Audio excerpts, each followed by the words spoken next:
Deceit, a spiritual mindedness in the affections, the nature and use of them, the ways and means used by God himself to call the affections of men from the world. Any account given at the entrance of this discourse of what it is to be spiritually minded, it was reduced under three heads. The first was a habitual frame, disposition, and inclination of the mind in its affections. The second was the usual exercise of the mind in its thoughts, meditations, and desires about heavenly things, whereunto thirdly was added the complacency of mind in that relish and savor which it finds in spiritual things so thought and meditated on. The second of these hath hitherto alone been spoken to. Is that which leads the way to the others and gives the most sensible evidence of the state inquired after. Therein consists a stream which, rising in the fountain of our affections, runs into a holy rest and complacency of mind. The first and last I shall now handle together, and therein comprehend the account of what it is to be spiritually minded. Spiritual affections, whereby the soul adheres unto spiritual things, taken in such a savor and relish of them as wherein it finds rest and satisfaction, is a peculiar spring and substance of our being spiritually minded. This is that which I shall now further explain and confirm. The great contest of heaven and earth is about the affections of the poor worm which we call man. That the world should contend for them is no wonder. It is the best that it can pretend to. All things here below are capable of no higher ambition than to be possessed of the affections of men, and as they lie under the curse, it can do us no greater mischief than by prevailing in this design.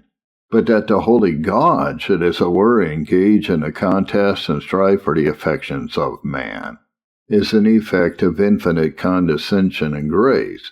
This he does expressly. My son, saith he, give me thine heart. Proverbs 23:26. It is our affections he asks for, and comparatively nothing else. To be sure, he will accept of nothing from us without them. The most fat and costly sacrifice will not be accepted if it be without a heart.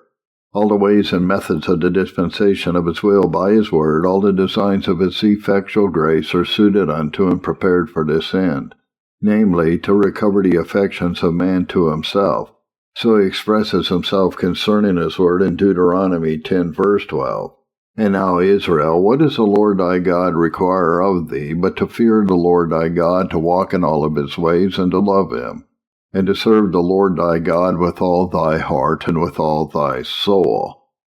And as to the word of his grace, he declares it to the same purpose in chapter 30 verse 6. And the Lord thy God will circumcise thine heart and the heart of thy seed, to love the Lord thy God with all thine heart and with all thy soul. And on the other side, all the artifices of the world, all the pain it puts on its face, all the great promises it makes, and the false appearances and attires it clothes itself with by the help of Satan, have no other end but to draw and keep the affections of men unto itself. And if the world be preferred before God in this address which is made to us for our affections, we shall justly perish with the world unto eternity, and be rejected by him whom we have rejected. Proverbs 1:24 and 31. Our affections are upon the man are our all. They are all we have to give or bestow, the only power of our souls whereby we may give away ourselves from ourselves and become another's. Other faculties of our souls, even the most noble of them, are suited to receive in and to our own advantage. By our affections we can give away what we are and have. Hereby we give our hearts unto God as he requires. Wherefore unto him we give our affections, unto whom we give ourselves and all that we have, and to whom we give them not. Whatever we give upon a manner we give nothing at all. And what we do unto or for others, whatsoever is good, valuable, or praiseworthy in it, proceeds from the affection wherewith we do it. To anything for others without an animating affection is but a contempt of them, for we judge them really unworthy that we should do anything for them. To give to the poor upon their importunity without pity or compassion, to supply the wants of the saints without love or kindness, with other actings and duties of like nature, things of no value, things that recommend us neither unto God nor men. It is so in general with God and the world. Whatsoever we do in the service of God, whatever duty we perform on His command, whatever we undergo or suffer for His name's sake, if it proceed not from the cleaving of our souls unto Him by our affections, it is despised by Him, He owns us not. As if a man would give all the substance of his house for love, it would utterly be contemned. Song of Solomon 8, verse 7. It is not to be bought or purchased with riches, so if a man would give to God and the substance of his house without love, it would be in like manner despised. And however, on the other hand, we may be diligent, industrious, and sedulous, and in about the things of this world, yet, if it have not our affections, we are not of the world, we belong not unto it. They are the seed of all sincerity, which is a jewel of divine and human conversation, the life and soul of everything that is good and praiseworthy. Whatever men pretend, as their affections are, so are they. Hypocrisy is a deceitful interposition of the mind, on various reasons and pretenses between men's affections and their profession, whereby a man appears to be what he is not. Sincerity is the open avowal of the reality of men's affections, which renders them good and useful. Affections are in the soul as the helm in the ship. If it be laid hold on by a skillful hand, he turns the whole vessel which way he pleases. If God has a powerful hand of His grace upon our affections, He turns our souls to a compliance with His institutions, instructions, in mercy, afflictions, trials, all sorts of providences, and holds them firm against all winds and storms of temptation, that they shall not hurry them on pernicious dangers. Such a soul alone is tractable and pliable unto all intimations of God's will. Others are stubborn and obstinate, stout-hearted, and far from righteousness. And when the world has a hand on our affections, it turns the mind, with the whole industry of the soul, unto its interest and concerns. It is in vain to contend with anything that has the power of our affections in its disposal. It will prevail at last. On all these considerations, it is of the highest importance to consider aright how things are stated in our affections, and what is the prevailing bent of them. Iron sharpeneth iron, so a man sharpeneth the countenance of his friend, saith the wise man. Proverbs 27, verse 17. Every man has his edge, which may be sharpened by outward helps and advantages. The predominant inclination of a man's affections is his edge. According as that is set, so he cuts and works. That way he is sharp and keen, but blunt unto all other things. Now, because it must be that our affections are either spiritual or earthly in a prevailing degree, that either God has our hearts or the world, that our edge is towards heaven or towards things here below. Before I come to give an account of the nature and operations of spiritual affections, I shall consider and propose some of those arguments and motives which God is pleased to make use of, to call off our affections from the desirable things of this world. For as they are weighty and cogent, such as cannot be neglected without the greatest contempt of divine wisdom and goodness, so they serve to press and enforce those arguments and motives that are proposed unto us, to set our affections on things that are above, which is to be spiritually minded. First, he has, in all manner of instances, poured contempt on the things of this world, in comparison of things spiritual and heavenly. All things here below were at first made beautiful and in order, and were declared by God Himself to be exceeding good, and that not only in their being and nature, but in the use whereunto they were designed. They were then desirable to men, and the enjoyment of them would have been a blessing, without danger or temptation. For they were the ordinance of God to lead us to the knowledge of Him, and love to Him. But, since the entrance of sin, whereby the world fell under the curse and into the power of Satan, the things of it and his management are become effectual means to draw off the heart and affections from God. For it is the world and the things of it is summed up by the Apostle in 1 John 2, verses 15 and 16, to strive alone for our affections to be the objects of them. Sin and Satan do but woo for the world to take them off from God.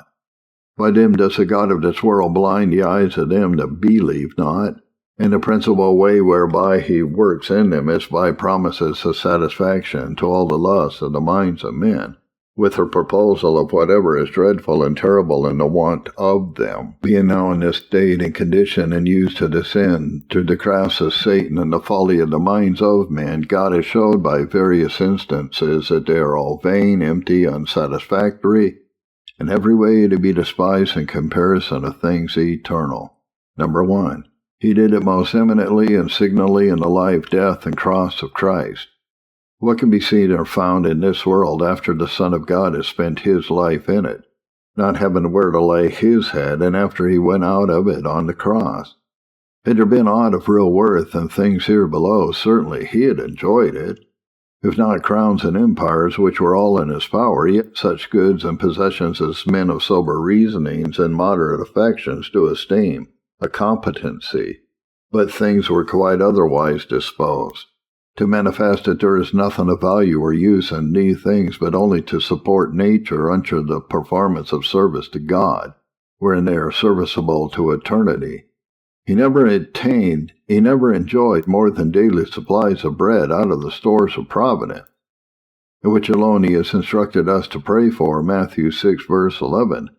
In its cross the world proclaimed all of its good qualities and all of its powers, and is given to them that believe its naked face to view and contemplate. Nor is it now one jot more comely than it was when it had gotten Christ on the cross. Hence is that inference and conclusion of the Apostle in Galatians 6:14, God forbid that I should glory save in the cross of our Lord Jesus Christ, whereby the world is crucified unto me, and I unto the world. Since I have believed, since I have had a sense of the power and virtue of the cross of Christ, I have done with all things in this world. It is a dead thing to me, nor have I any affection for it. This is that which made the difference between the promises of the Old Covenant and the New, where they were many of them about temporal things, the good things of this world and this life. Those of the New are mostly of things spiritual and eternal. God would not call off the church wholly from a regard to these things until he had given a sufficient demonstration of their emptiness, vanity, and insufficiency in the cross of Christ, 2 Corinthians 4, verses 16 to 18. Whither so fast, my friend? What means this rising so early and going to bed late, eating the bread of carefulness? Why this diligence? Why these contrivances? Why these savings and hoardings of riches and wealth? To what end is all this care and counsel? Alas, saith one, it is to get that which is enough in and of this world for me and my children, to prefer them, to raise an estate for them, which, if not so great as others, may yet be a competency to give them some satisfaction in their lives, and some reputation in the world. Fair pretenses, neither shall I ever discourage any from the exercise of industry in their lawful callings. But yet I know that with many this is but a pretense and covering for a shameful engagement of their affections to the world. Wherefore in all these things be persuaded sometimes to have an eye to Jesus, the author and finisher of our faith. Behold how he is set before us in the gospel, poor, despised, reproached, persecuted, nailed to the cross, and all by this world. Whatever be your designs and aims, let his cross continually interpose between your affections and this world. If you are believers, your hopes are within a few days to be with him forevermore. Unto him you must give an account of yourselves, and what you have done in this world. Will it be acceptable with him to declare what you have saved of this world, what you have gained, what you have preserved and embraced yourselves in, and what you have left behind you? Was this any part of the employment and business in this world? Has he left us an example for any such course? Wherefore no man can set his affections on things here below who has any regard to the pattern of Christ, or is any measure influenced with the power and efficacy of his cross. My love is crucified, said a holy martyr of old. He whom his soul loved was so, and in him his love unto all things here below. Do you therefore find your affections ready to be engaged to, or too much entangled with, the things of this world?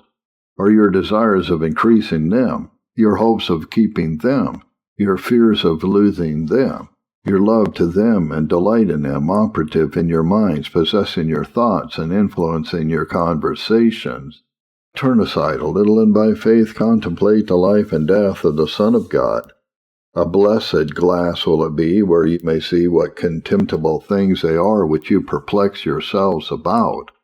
Oh, that any of us should love or esteem the things of this world, the power, riches, goods, or reputation of it, who have had a spiritual view of them in the cross of Christ.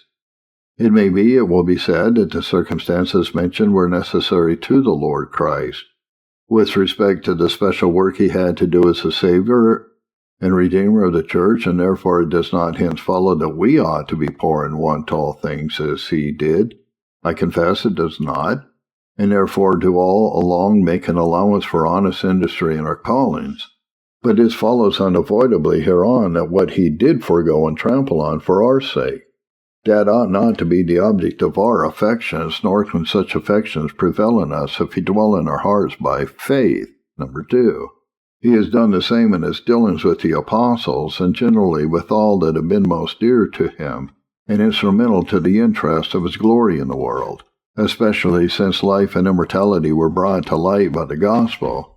He had great work to do by the apostles, and that of the greatest use to his interest and kingdom. The laying of the foundations of the glorious kingdom of Christ in the world was committed to them. Who would not think that he should provide for them, if not principalities or popedoms, yet at least archbishoprics and bishoprics, with other good ecclesiastical dignities and preferments? Hereby might they have been meet to converse with princes and be freed from the contempt of the vulgar. But infinite wisdom did otherwise dispose of them in their concerns in this world. For as God was pleased to exercise them with the common afflictions and calamities of this life, which it makes use of to take off the sweetness of present enjoyments, so they lived and died in condition of poverty, distress, persecution, and reproach. God set them forth as examples unto other ends, namely of light, grace, zeal, and holiness in their lives, so as to manifest how little concern to our own blessedness or our interest in his love is the abundance of all things here below, is also that the one of them all may consist with the highest participation of his love and favor. 1 Corinthians 4, verses 9 and 11 to 13. I think that God has set forth us, the apostles last, as it were appointed to death, for we are made a spectacle unto the world, and to angels, and to men. Even unto this present hour we both hunger and thirst, and are naked, and are buffeted, and have no certain dwelling place, and labor, working with our own hands. Being reviled, we bless. Being persecuted, we suffer. Being defamed, we entreat. We are made as the filth of the world, and are the offscouring of all things unto this day. And if the consideration hereof be not of weight with others, undoubtedly it ought to be so with them who are called to preach the gospel, and are the successors to the apostles. There can be nothing more uncouth, absurd, and shameful, nothing more opposite to the intimation of the wisdom and the will of God in his dealings with those first and most honorable dispensers of it, than for such persons to seek and follow greedily after secular advantages, and worldly power, riches, wealth, and honor. Hence there has been in former ages an endeavor to separate such persons as were by any means dedicated to the ministry of the gospel from all secular dignities and revenues. Some maintained that they were to enjoy nothing of their own, but were to live on alms or the free contributions of the people. But this is quickly condemned as heresy in Wycliffe and others. Yet another sort set up that would pretend thereunto as to themselves, though they would not oblige all others to the same rule. This produced some swarms of begging friars, whom they of the church who were in possession of wealth and power, though fit to laugh at and let alone. Of late years this contest is at an end. The clergy have happily gotten the victory, and esteem all due to them that they can by any ways obtain. Nor is there any greater crime than for a man to be otherwise minded. But these things are not our present concern. From the beginning it was not so, and it is well if in such a way men are able to maintain the frame of mind inquired after, which is life and peace. Number 3. God continues to cast contempt on these things by giving always incomparably the greatest portion of them to the vilest men and his own avowed enemies. This is a temptation under the old covenant, but is highly instructive under the new. None will judge those things to be of real value which a wise man casts out daily to the swine, making little or no use of them in his family. Those monsters of men, Nero and Heliogabalus, had more interest in and more power over the things of this world than ever had the best of men. Such villains in nature, so pernicious unto human society, that their not being was the interest of mankind. But yet more of the world poured on them than they knew either how to enjoy, possess, use, or abuse. Look on all the principal treasures and powers of this world as in the hand of one of these monsters, and they were disposed of by divine providence, and you may see it at what rate God values them. And to stay the greatest, most noble, wealthy, and fruitful parts of the earth are given to the great Turk, with some other potentates, either Mohammedans or pagans, who are prepared for eternal destruction. And if we look near home, we may see in whose hands is the power of the chiefest nations of Europe, and at what end it is used. Yet most of what some Christian professors among ourselves are intent and designing upon is that which would render them wondrous happy in their own apprehensions. Put hundreds of them together, and it would not answer the waste made by the aforementioned beasts every day. Does not God proclaim herein that the things of this world are not to be valued or esteemed? If they were so, and had a real worth in themselves, would the holy and righteous God make such a distribution of them? The most of those whom he loves, who enjoy his favor, not only have comparatively the meanest share of them, but are exercised with all the evils that the destruction and one of them can be accompanied with. His open and avowed enemies in the meantime have more than they know what to do with, who would set his heart and affections on those things which God pours into the bosom of the vilest of men, to be a snare to them, herein an aggravation of their condemnation. Number 4, he does continue to give perpetual instances of their uncertainty and unsatisfactoriness, and the utter disappointment of men that have had expectations from them. The ways hereof are so various, and the instances so multiplied, as that most men in the world, unless they are like the fool in the gospel, who bade his soul take its ease for many years, because his barns were full, live in perpetual fears and apprehensions that they shall speedily lose whatever they enjoy, or under the power of stupid security. But as to this consideration of them, there is such an account given by the wise man as to which nothing can be added, or which no reason or experience is able to contradict. Ecclesiastes. Number 2. By these and the like ways does God cast contempt on all things here below, discovering the folly and falseness of the promises which the world makes use of to allure our affections unto itself. This, therefore, is to be laid as the foundation in all our considerations to what or whom we shall cleave by our affections. That God has not only declared the insufficiency of these things to give us that rest and happiness which we seek after, but also poured contempt upon them, and his holy wise disposal of them in the world.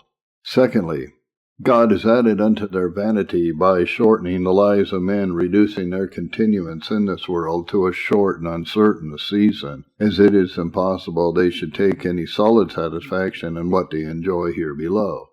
So it is expressed by the psalmist, Behold, thou hast made my days as an handbreadth, and mine age is as nothing before thee. Hence he draws 2 conclusions. Number 1, that every man at his best state is altogether vanity. Number 2, that every man walks in a vain show. Surely they are disquieted in vain. He heaps up riches and knows not who shall gather them. Psalm 39, 5 and 6.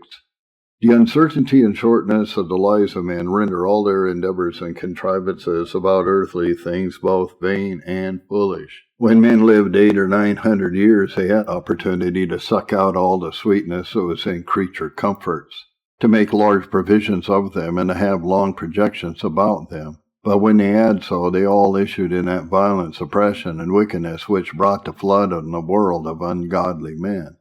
And it still so abides. The more of and the longer men enjoy these things, the more without the sovereign preservative of grace will they abound in sin and provocation of God. But God has reduced the life of man to the small pittance of 70 years, casting what may fall out of a longer continuance into travail and sorrow. Besides, that space is shortened with the most by various and innumerable instances and occasions, Wherefore in these 70 years consider how long it is before men begin to have a taste or gust of the things of this life. How many things fall in cross to make us weary of them before the end of our days? How few among us, not one of 1,000, attain that age? What is the uncertainty of all men living as to the continuance of their lives unto the next day? And we shall see that the holy wise God has left no such season for their enjoyment as might put a value upon them. And when, on the other hand, it is remembered that this man who is of such short continuance in this world is yet made for eternity, eternal blessedness or misery, which state depends wholly on his interest on things above, and setting his affections on them, they must forfeit all their reason as well as bid defiance to the grace of God who give them up to things below. Thirdly, God has openly and fully declared the danger that is in these things as to their enjoyment and use, and what multitudes of souls miscarry by an inordinate adherence to them, for they are the matter of those temptations whereby the souls of men are ruined forever, the fuel that supplies the fire of their lusts until they are consumed by it. Men, under the power of spiritual convictions, fall not into sin, fell not eternally, but by the means of temptation. That is the mire wherein this rush grows. As for others who live and die in the madness and wildness of nature, without any restraint in their minds from the power of convictions, they need no external temptations, but only opportunities to exert their lusts. But as for those who by any means are convinced of sin, righteousness, and judgment, so as to design the ordering of their lives with respect to the sins they have of them, they fall not into actual sin, but unto temptations, that whatever it be which causes, occasions, and prevails on a convinced person to sin, that is temptation. Wherefore this is a great means of the ruin of the souls of men. Now, though there are many principles of temptation, many causes that actually concur to its efficacy, as sin, Satan, and other men, yet the manner of almost all ruinous temptations is taken out of this world and the things of it. Thence does Satan take all of his darts, hence do evil men derive all the ways and means whereby they corrupt others, and from thence is all the fuel of sin and lust taken, and which adds to this evil, all that is in the world contributes its utmost to that end. All that is in the world is the lust of the flesh, and the lust of the eyes, and the pride of life, 1 John 2, verse 16. It is not a direct formal enumeration of the things that are in the world, nor a distribution of them under several heads, but it is so the principal lusts of the minds of men, whereunto all things in the world are subservient. Wherefore, not only the manner of all temptations is taken out of the world, but everything that is in the world is apt and fit to be abused to that end. For it were easy to show that there is nothing desirable or valuable in this whole world, but it is reducible to a subserviency unto one or other of these laws, and is applicable to the interests and service of temptations and sins. When men hear these things, they are apt to say, let the dream be unto them that are openly wicked, and the interpretation of it to them that are profligate in sin. Unto unclean persons, drunkards, oppressors, proud, ambitious persons. It may be it is so, but as to them, they use the things of this world with the due moderation, so as they are no snare to them. But to own they are used to what end soever, if the affections of men are set upon them one way or other, there is nothing in the world but it thus a snare and a temptation. However, we should be very careful how we adhere to or undervalue that which is the cause and means of the ruin of multitudes of souls. By the warnings given us hereof does God design as to the use of means to teach us of vanity and danger of fixing our affections on things below. Fourthly, things are so ordered in the holy wise dispensation of God's providence that it requires much spiritual wisdom to distinguish between the use and the abuse of these things, between a lawful care about them and an inordinate cleaving unto them. Few distinguish aright here, and therefore in these things will many find their great mistake at the last day. For the disappointments that they will fall under as to what concerns their earthly enjoyments, and the use of them wherewith they were entrusted, see Matthew 25, verse 34 to the end of the chapter. It is granted that there is a lawful use of these things, a lawful care and industry about them, so it is also acknowledged it cannot be denied that there is an abuse of them, springing from an inordinate love and cleaving to them. But here men deceive themselves, taking their measures by the most crooked, uncertain rules. Some make their own inclinations a rule and measure of what is lawful and allowable. Some, the example of others. Some, the course of the world. Some, their own real or pretended necessities. They confess that there is an inordinate love of those things and an abuse of them, in excesses of various sorts, which the Scripture plainly affirms, and which experience gives open testimony to. But as to their state and circumstances, their care, love, and industry are all allowable. That which influences all these persons is self-love, which inveterate corrupt affections and false reasonings make an application of to in these occasions. Hence, we have men approving of themselves as just stewards of their enjoyments, whilst others judge them hard, covetous, earthly minded, no way laying out what they are entrusted with to the glory of God in any due proportion. Others also think not amiss of themselves in this kind, who live in palpable excesses, either of pride of life or sensual pleasures, vain apparel, or the like. So in particular, most men in their feastings and entertainments walk in direct contempt of the rule which our Savior gives in that case, in Luke 14:12-14, yet approve themselves therein. But what if any of us should be mistaken in our rule and the application of it unto our conditions? Men at sea may have a fair gale of wind wherewith they may sail freely and smoothly for a season, and yet instead of being brought into port, be cast by it at last on destructive shells or rocks. And what if that which we esteem allowable, love, care, and industry, should prove to be the fruit of earthly affections, inordinate and predominant in us? What if we miss in our measures, and that which we approve of in ourselves should be disapproved of God? We are cast forever. We belong to the world, and with the world we shall perish. It may be said that if it is so difficult to distinguish between these things, namely, the awful use of things here below, and their abuse, the allowable industry about them, and the inordinate love of them, on the knowledge whereof our eternal condition depends, it is impossible but men must spend their time in solicitous anxiety of mind, is not knowing when they have a right discharge their duty. Answer number 1. I press these things at present no further, but only to allow how dangerous a thing it is for any to incline in his affections to the things of this world, wherein in excess is ruinous and hardly discoverable. Surely no wise man will venture freely and frequently to the edge of such a precipice. He will be jealous of its measures, lest they will not hold by the rule of the word. And a due sense whereof is the best preservative of the soul from clinging inordinately to the things below.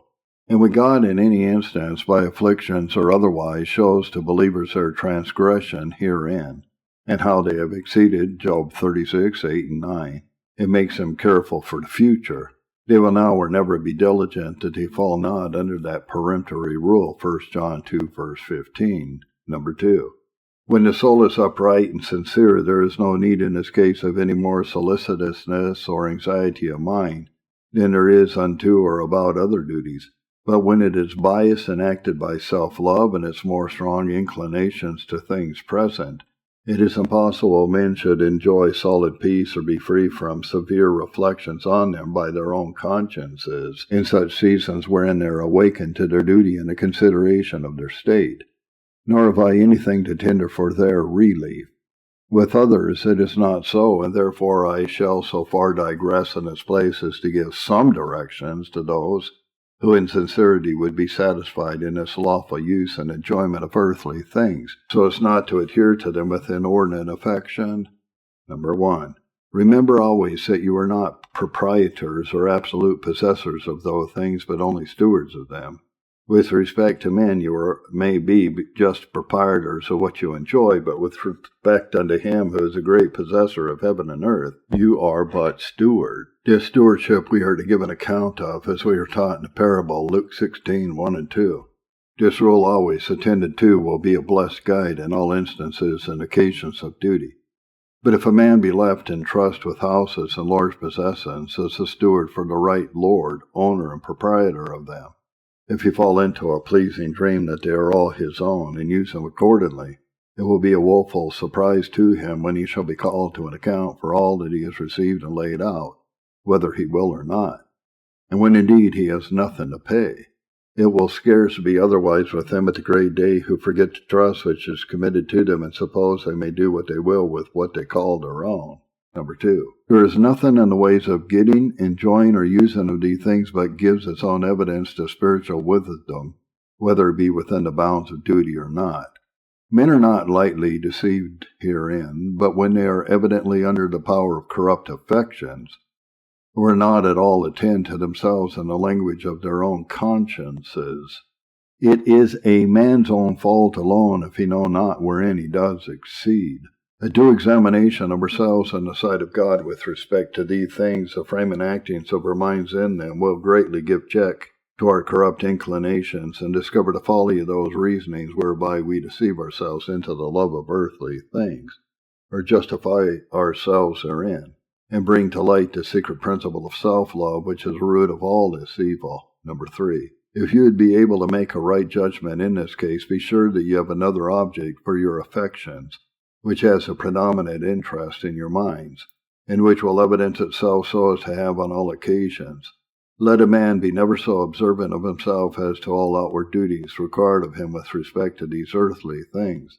Let him be liberal in the disposal of them on all occasions. Let him be watchful against all intemperaments and excesses in the use of them.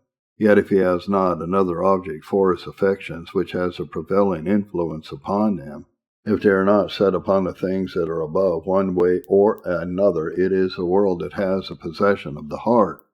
For the affections of our minds will and must be placed in chief on things below, or things above. There will be a predominant love in us, and therefore, although all our actions should testify another frame, yet if God and the things of God be not the principal object of our affections, by one way or other unto the world we belong. This is that which is taught so expressly by our Savior in Luke 16:9-13. And I say unto you, make to yourselves friends of the mammon of unrighteousness, that when ye fail they may receive you into everlasting habitations.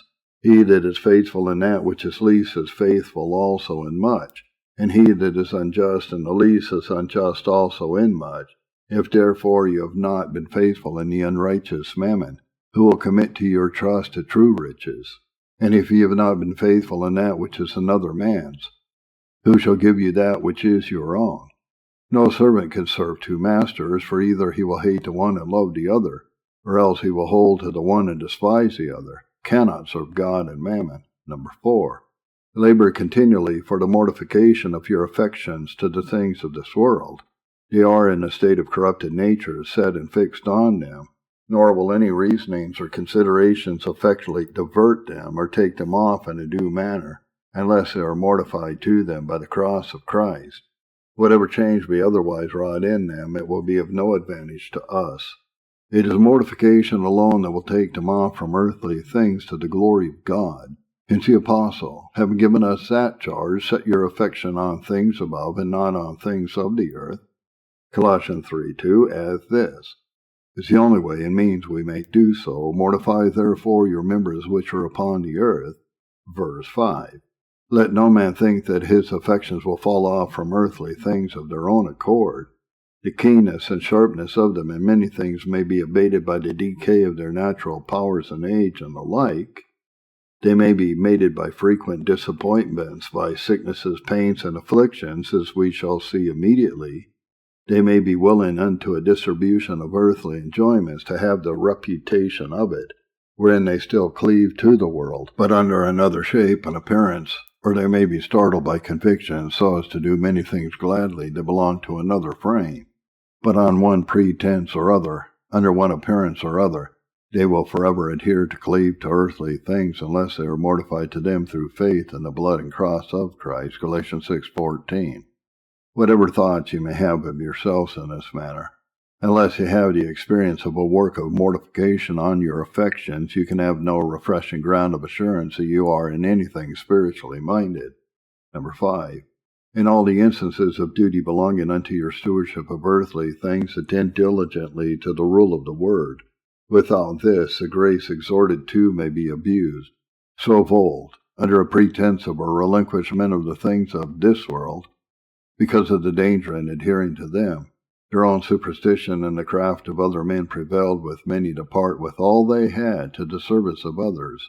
Not better, it may be, not so good as themselves. This evil wholly arose from want of attendance to the rule of truth, which gives no such direction in ordinary cases. But there is not much seen in these days of an excess in this kind. But on the other hand, in all instances of duties of this nature, most men's minds are habitually influenced with pretenses, reasonings, and considerations to turn the scales as to what they ought to do in proportion in this duty on the side of the world. If you would be safe, you must in all instances of duty, as in works of charity, piety, and compassion, authority in and over your souls to the rule of the word. Let neither self, nor unbelief, nor the custom and example of others be heard to speak, but let the rule alone be attended to, and to what they speak yield obedience. Unless these things are found in us, none of us, no man living, if it be not so with him, can have any refreshing evidence or assurance that he is not under the power of an inordinate, yea, and predominant love to this world. And indeed, to add a little further on the occasion of this digression, it is a sad thing to have this exception made against the state of any man on just grounds. Yea, but he loves the world. He is sober and industrious. He is constant in duties of religion. It may be an earnest preacher of them, a man of sound principles and blameless as to the excesses of life, but he loves the world. The question is, how does this appear? It may be what you say is but one of those evil surmises which all things are filled with. Wherefore I speak it not at all to give countenance unto the rash judging of others, which none are more prone unto than those who one way or other are eminently guilty themselves. But I would have every man judge himself, that we be none of us condemned of the Lord. If notwithstanding the things mentioned, any of us do center in self, which is supplied and filled with the world, if we prefer self above all other things, to aim at the satisfaction of self in what we do, well or ill, are useless unto the good and blessed end of these earthly things, in supplying the wants of others according to the proportions wherewith we are entrusted. It is to be feared that the world and the things that are in it have the principal interest in our affections, and the danger is yet greater with them who divert on the other extreme. Such are they who in the pride of life, vanity, and apparel, excess in drinking, pampering the flesh every day, tread close on the heels of the world, if they do not also fully keep company with it. Altogether in vain is it for such persons to count themselves with an appearance of other graces in them, or the sedulous performance of other duties. This one rule will eternally prevail against them. If any man love the world, the love of the Father is not in him.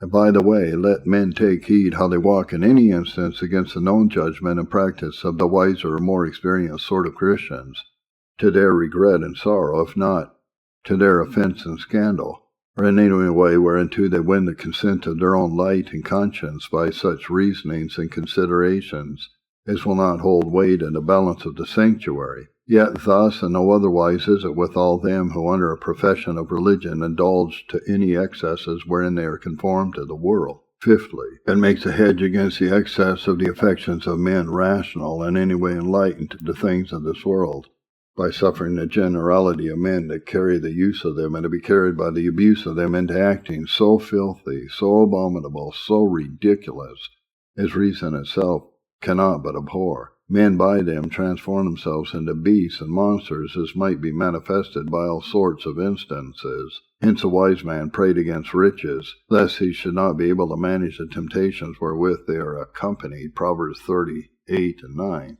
Lastly, to close this manner, and to show us what we are to expect in case we set our affection on things here below, and they have thereby a predominant interest in our hearts.